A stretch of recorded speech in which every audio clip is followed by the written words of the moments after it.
Just never seen a whale do that.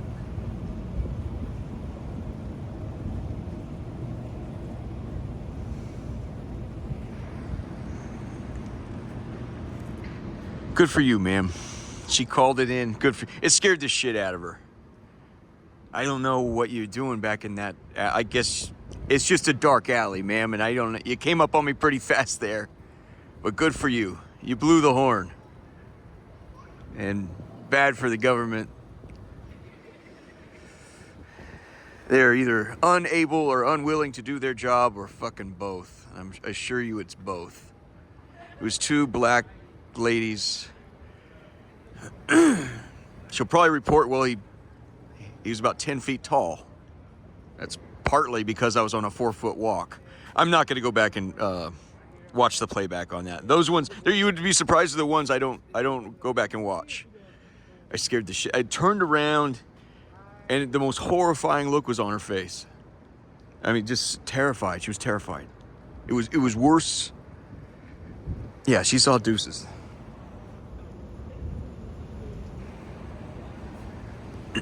There was rumor the first oil people were whalers out of Nantucket.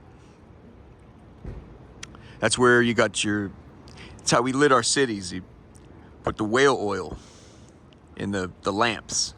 That was our energy at first, right? Our first, I guess you would call fossil fuel. But there's you'd get near, they're very docile, they're enormous, the size of tractor trailers, these big whales.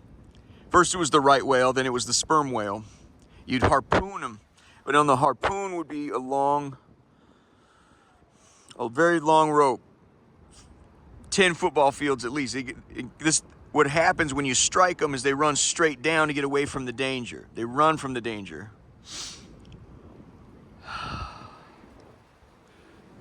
So the harpoon goes, you try to get them as close as you can to the heart.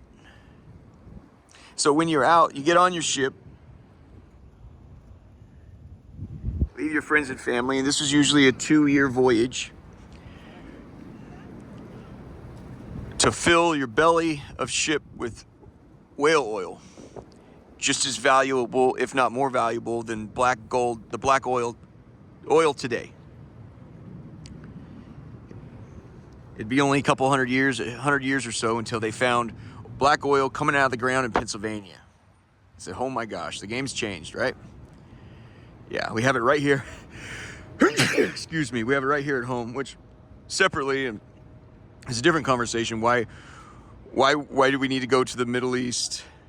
You could shove it down their throat there, but you couldn't shove it down Americans' throats. That we have our own, we're the ones that run the world on automobiles.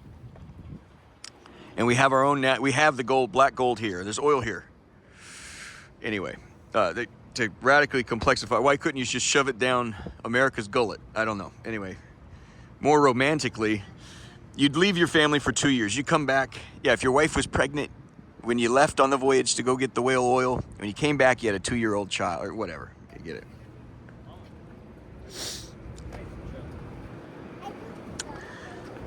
But when you're out hunting, it'd be flat water like this out in the ocean. And you'd have your guy up on the mast, and he would say, there she blows. He means he's spotted spout holes, of whatever you call it, when a whale shoots they can breathe and then go to the bottom and not surface for a long time. They come back and they blow air. Let's add some mise en scène here. Into the sky, and your spotter would say, there she blows, right there. There's the jackpot right there. All right.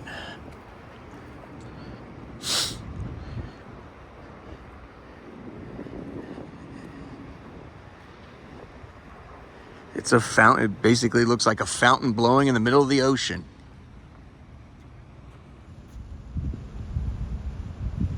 But far more misty, more oxygenated, not a big jump like that, but there she blows. And he said, okay, there you go. And you get in your little boats and you go out and you harpoon them. and then you go for what they call a Nantucket sleigh ride. You'd hold on, you try to hold on for your dear life, because there's your jackpot. There's gonna send you make your kids more gifts than the neighbor's kids or whatever. But here's a military jump.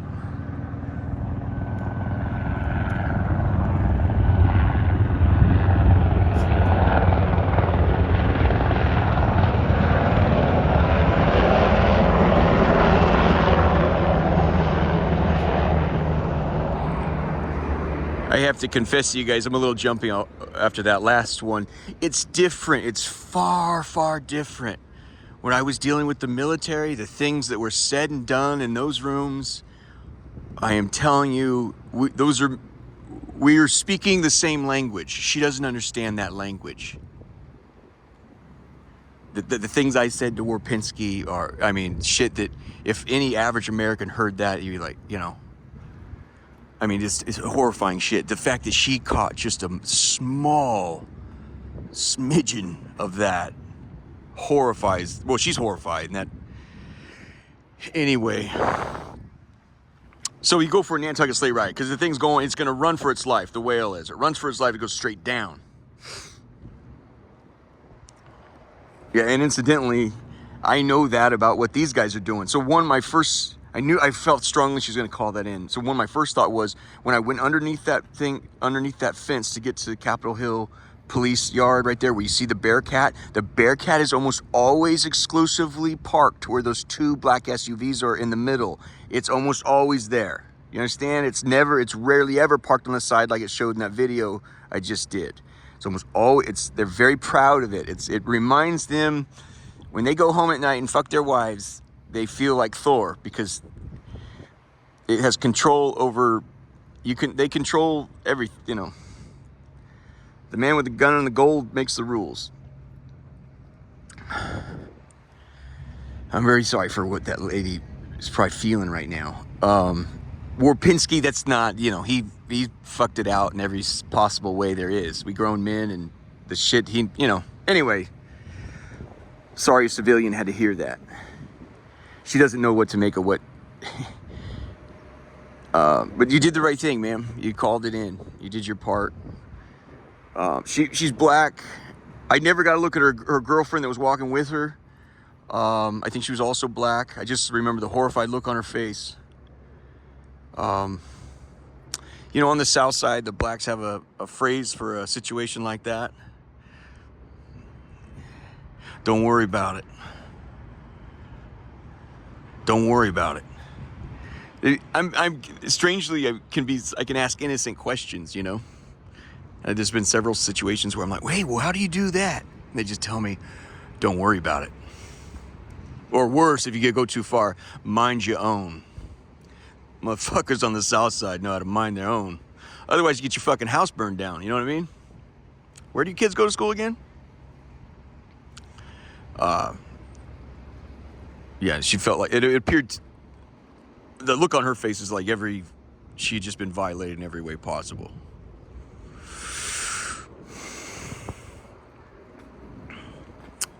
So then you stab the whale. It runs. You go for a Nantucket sleigh ride, and that's half the fun. Is they'll be honest with you. Being a whale man and an oil man, half the fun is half the danger of your life when you're fighting these giant beasts. That's when you're going home and telling the story.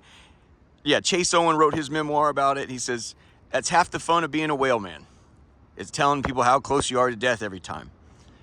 So what happens is eventually the rope stops going zzz. You ever been deep sea fishing? There's no greater thrill than hearing that zzz. I fought one out in Alaska. He ran on me like that. I got him to the boat and it shocked everyone. Everyone gasped for air. When I get it to the boat, he went for another run. He goes zzz. He went out twice. It shocked the shit out of everyone. Anyway, we got it in. But that's what the whale will do. Then eventually it realizes he's in mortal harm and he'll raise back to the top. He'll blow from his hole again, but this time instead of clear, beautiful, crystal clear water, he blows blood. And the the guy at the mast will say, "Fire in the hole." That means you got him. It means there's internal bleeding. There she blows and fire in the hole. The two things you want to hear if you're a whale man. What had happened in the late 1800s was everyone overfished all these giant whales. The right whale it became the sperm whale was the one to go after, but so they went further and further out to the Pacific doldrums where the man says, I'm telling you, it's more desert than ocean out there. There's no wind. There's no wind. You're out in the middle. It's terrible. He said, but we were out there to find the gold, man, you know. And they stuck several, and calamity struck. There's just one whale. I think they said the first thing we noticed about him that was bizarre was he was white. It was a white whale, and it was fucking enormous. And he started thrashing around. He started thrashing around on the surface of the water. He started snapping his jaws at the water, and he spun around, and he raced towards the boat. He said, we've never seen a whale do that. And accounts vary at that point. Your memory sort of goes when you like see things you're not expecting. Never before had a whale had hit a boat once, but like they thought it was incidental. The boat went down, it was near shore, and they're like, okay, just accidentally hit. Whales don't do that. But this whale went ape shit. Just absolutely ape shit. And that's where you get I feel like I hear gunshots over there. Gee whiz, it makes me nervous.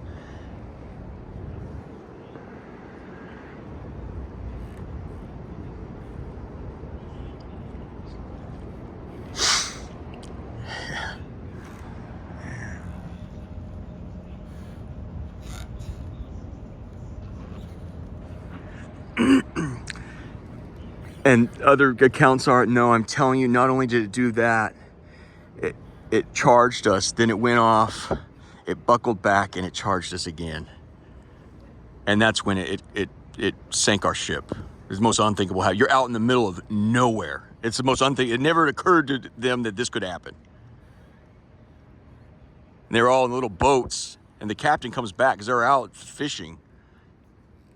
And he asked First Mate Owen Chase, he goes, my God, what happened, man? He says, we've been stowed by a whale, sir. And their lives changed forever. There were some islands nearby they were terrified to go to because they were savages. They were afraid it was cannibals. They would eat them alive. So they took their little boats as long, and that's the stories. They wrote their account when they got back. A lot of them starved to death. They had to draw straws. They shot each other. They had to eat each other. It's true accounts. That's what eventually Herman Melville wrote the Moby Dick story. It's historical fiction. It really happened. It really fucking happened. And scientists think that it was Owen Chase was repairing a boat and he kept pounding, and it was this signal that the big whale, they still to this day can't believe that the whale was genuinely pissed you were attacking his friends and family. So they still, to this day, they're like, no, we think it was him pounding on the boat. Doosh, doosh, doosh. They gave him a headache that pissed him off. Why would a whale? We've never seen that. I've never seen a whale do that.